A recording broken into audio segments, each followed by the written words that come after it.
अपने परमेश्वर और तुम्हारे परमेश्वर के पास जाने वाला हूं। मरियम दौड़ी। वह वही स्त्री थी जिसमें कभी 7 दुष्ट आत्माएं थीं। वह वही थी जिसे समाज ने तुच्छ समझा था, और अब वह पहली गवाह थी पुनरुत्थान की। यीशु ने पहले महायाजकों को नहीं चुना, राजाओं को नहीं, रोमी अधिकारियों को नहीं। उसने चुना एक टूटे हुए हृदय को, क्योंकि पुनरुत्थान शक्ति से नहीं, संबंध से प्रकट होता है। उधर शिष्य अब भी दरवाजों के पीछे छिपे थे। मरियम पहुंची। उसकी सांस तेज थी, उसकी आंखों में आग थी। मैंने प्रभु को देखा है। पर कमरे में सन्नाटा छा गया।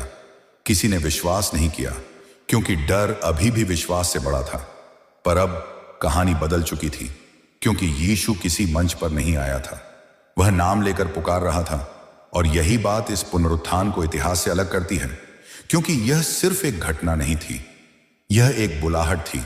मरियम के लिए, पतरस के लिए, यूहन्ना के लिए, और आज हर उस व्यक्ति के लिए जो टूट चुका है। यीशु जीवित था, पर वह भीड़ में नहीं आया। वह आया उसके पास जो रो रहा था, क्योंकि पुनरुत्थान हमेशा आंसुओं के बीच पहचाना जाता है। दरवाजे बंद थे, कुंडियां लगी थीं, खिड़कियां ढकी हुई थीं, और कमरे के भीतर डर सांस ले रहा था। यीशु के शिष्य एक साथ थे, पर एक दूसरे से भी दूर। किसी ने दीपक जला रखा था। उसकी हल्की रोशनी दीवारों पर कांप रही थी। हर आहट पर सब चौकन्ने हो जाते। अगर वे हमें भी ढूंढ रहे हों तो? अगर अगली सूली हमारी हो? डर सिर्फ बाहर नहीं था, वह भीतर बैठ चुका था। मरियम मगदलीनी की बात उन्होंने सुनी थी।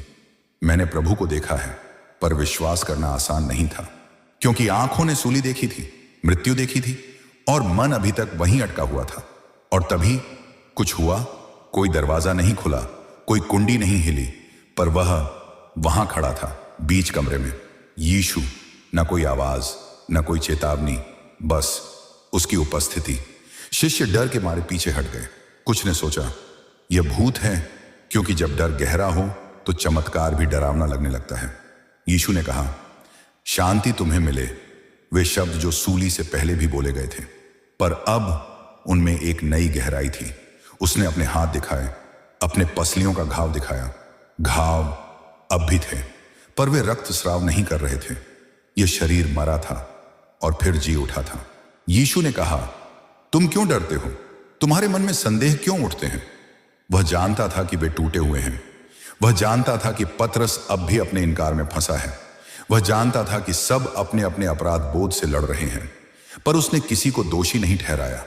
उसने क्षमा चुनी, क्योंकि पुनरुत्थान सिर्फ मृत्यु को हरा